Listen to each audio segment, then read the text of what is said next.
Bonjour tout le monde, j'espère que vous allez bien. Nous allons parler et débattre autour de quel est le smartphone du futur. Aujourd'hui, je suis avec Guillaume Slash de la chaîne Nantech. Hello. Et je suis avec Manu, Geoffroy et Omar aussi. Salut les gars. Coucou. Salut. Du coup, aujourd'hui, on va essayer de vous définir à quoi ressemblera le smartphone dans le futur. Court terme, moyen terme et long terme. Manu, toi, je rappelle que t'es rédacteur en chef de Frandroid, t'as sûrement un avis sur ce sujet. Moi, à court terme, on va avoir plein de formats qui vont commencer à se développer parce que la technique le permet aujourd'hui, la technologie le permet aujourd'hui, c'est-à-dire qu'on a les écrans pliants, on a les écrans enroulables, donc ça va être en fonction du goût de chacun. Il y aura le smartphone normal, le smartphone pliant, le smartphone enroulable, mais pour moi ça reste la même chose, en fait, juste un peu différent, mais ça reste peu ou prou le même format. Et à beaucoup plus long terme, il va disparaître parce qu'on en aura plus besoin et qu'on va avoir l'information avant qu'on la demande. Du coup, toi Guillaume, qui est sur la chaîne Nantech et qui a l'habitude de parler de tech, etc., qu'est-ce que t'en penses ? Moi je l'ai dit, les lunettes, je pense qu'il va y avoir une évolution là-dessus. Mais sinon après l'autre évolution c'est sur le software. Je pense que clairement il va y avoir des choses qui vont être améliorées sur le software, anticiper les besoins avant, ce qui est déjà un petit peu le cas. Par exemple c'est vrai que l'iPhone typiquement il pré-shot quand on fait les émissions le matin sur Nantech, genre il me pré-shot d'ouvrir, il y a une appli qu'on ouvre tout le temps. Et maintenant dès que je suis sur Spotlight il me propose de l'ouvrir, c'est un truc pour recadrer l'image. Mais voilà, donc ça je pense que c'est un usage aussi qui va évoluer. Mais voilà, donc ouais, lunettes connectées dans le futur, je vois bien le truc prendre plus d'ampleur.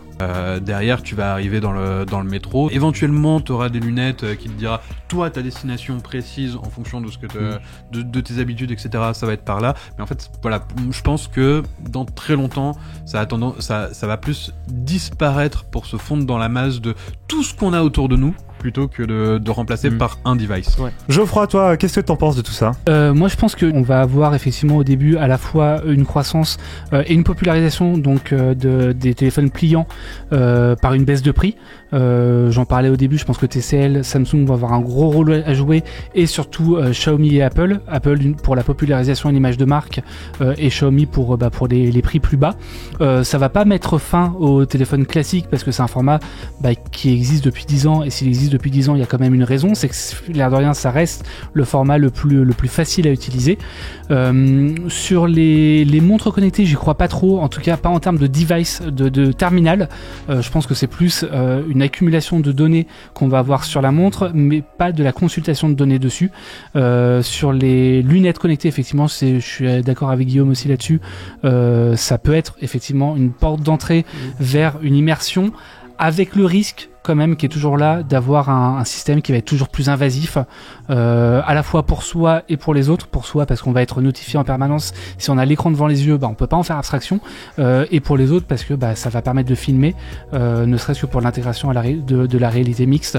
Mais je pense que vraiment l'avenir ça va être des écosystèmes qui, je l'espère, seront de plus en plus ouverts, comme on parlait aussi de Microsoft qui certes a une carte à jouer et on n'en a pas parlé, mais sur le côté Microsoft aujourd'hui c'est le seul sur Windows, c'est le seul qui propose un système, une application ouverte qui va vous permettre de gérer votre téléphone directement depuis un ordinateur.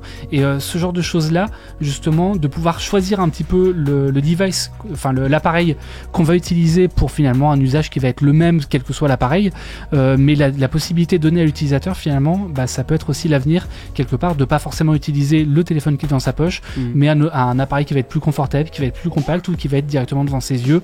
Et puis peut-être sur le très long terme, effectivement le côté un peu cyberpunk, tous connectés, mais ça je pense qu'il y aura de grosses limites en termes de polémique, en termes de population et surtout en termes de protection de la vie privée et de protection des données. Bon Omar, je suis sûr que t'as quelque chose à nous dire là-dessus. Au moins à moyen terme, je le vois bien un petit peu comme ça, avoir un retour de plein de formats différents. Du coup les lunettes connectées, j'y crois, les montres connectées qui vont peut-être plus se développer, le smartphone qui va rester dans ce format-là en se peaufinant, les smartphones pliables et pliants qui vont se développer, et donc pendant au moins quelques années avoir plein de choix qui après encore un certain temps vont recommencer à converger vers un produit unique. Voilà, c'est un peu ça que je vois. À l'époque j'étais allé au siège de Huawei en Chine et j'avais discuté avec le responsable photo chez eux et j'avais demandé un petit peu mais en fait à l'avenir, parce que là on a tous les constructeurs ont commencé à multiplier les capteurs et tout, mais à un moment il va bien falloir arrêter. Il m'a fait oui, justement à très long terme finalement ce que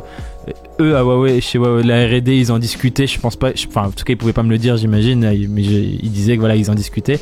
C'était comment faire en sorte que tout ce qu'on a en capteur photo, on arrive à tout faire en termes de logiciel et du coup revenir à peut-être un seul capteur et tout faire avec des algorithmes ultra puissants, mais il parlait à très long terme et tout.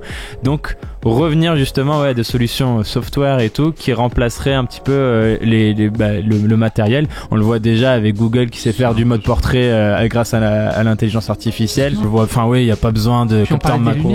Les lunettes, c'est avec un capteur photo. C'est-à-dire que l'avenir des lunettes connectées telles que les constructeurs l'imaginent, c'est ce que fait Facebook et ce que fait Snapchat, c'est-à-dire avec des capteurs photo. Après, il ne tient qu'à eux de proposer les meilleurs capteurs photo qui soient. Et l'avantage, c'est qu'en plus, comme le capteur est au niveau de ton œil, quelque part, tu vas voir directement la photo que tu prends. C'est marrant, moi, je vois les lunettes sans capteur photo, justement. Ah oui? Ouais. Okay. Ouais, genre, t'as les lunettes, t'as un affichage en réalité augmentée. Pour te déplacer, c'est important quand même. Non, t'as pas besoin parce que le verre est transparent. T'as juste les trucs sur affichage, quoi. Ah ouais. Non, je vois sans capteur, moi. Justement, peut-être pour que la population et les gens acceptent le truc. Peut-être que pas de capteur, alors peut-être un micro pour parler aux lunettes s'il y a besoin. Mais tu vois, je le verrais bien sans truc de photo. Que là, en termes de matériel, en tout cas, sur les S22, moi j'attends j'avais beaucoup aimé le zoom x10 optique l'année dernière. J'aimerais bien voir ce que ça donne cette année. On parle de zoom variable aussi, donc éventuellement passer de 2 à 3 en purement optique, mais voilà, je sais pas. En photo, effectivement, le zoom variable et éventuellement voir l'arrivée en Europe des premiers smartphones avec vrai capteur photo 1 pouce, pas un capteur photo qui est rogné à seulement 60%. Là, Stein, vas-y, tu peux le dire. Parce que tu vas chier sur Sony, c'est ça? Je vais chier sur. Je suis pas sur Sony. En l'occurrence, Sony avec son Xperia Pro 1 propose effectivement un capteur 1 pouce, mais qui n'est utilisé qu'à 60%. Donc il y a une grosse partie qui ne sert à rien. Et finalement, on se retrouve avec une taille de capteur effective qui est la même que sur n'importe quel smartphone de 12 mégapixels. Mais effectivement, avoir un jour un vrai capteur 1 pouce sur smartphone et donc s'il vous plaît, sur le téléobjectif, pas sur le grand angle, pour faire de vrais portraits, ça serait hyper intéressant.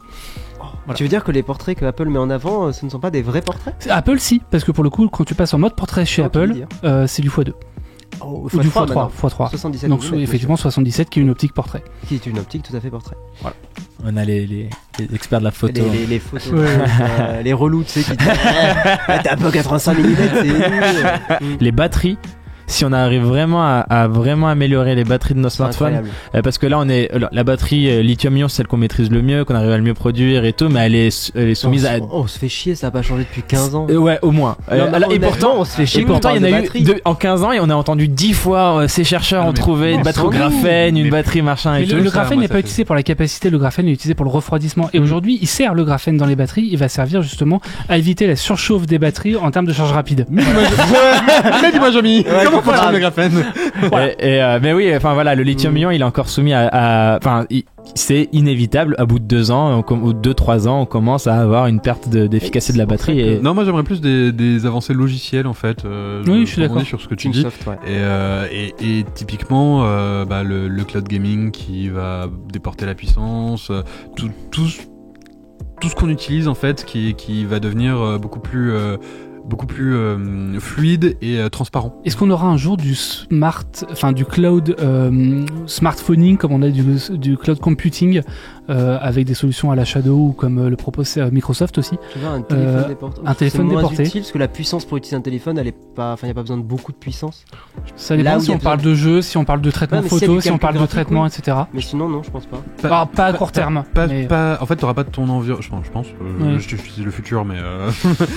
Ouais, alors moi je dis. Non, je pense qu'il y aura pas ton écosystème dans le cloud, mais que tu feras appel à du calcul dans le cloud, effectivement, sur des jeux vidéo où tu lances ton application et c'est transparent en fait. Si tu regardes sur l'application Xbox Game Pass, tu scrolles ton catalogue, t'appuies sur jouer et hop, tu retournes ton téléphone. C'est pour ça que je pense que Microsoft est en avance sur les autres constructeurs. Ils ont été à la bourre avec leur Xbox pendant des années. Je pense que là ils sont en train d'être au début du gros rattrapage.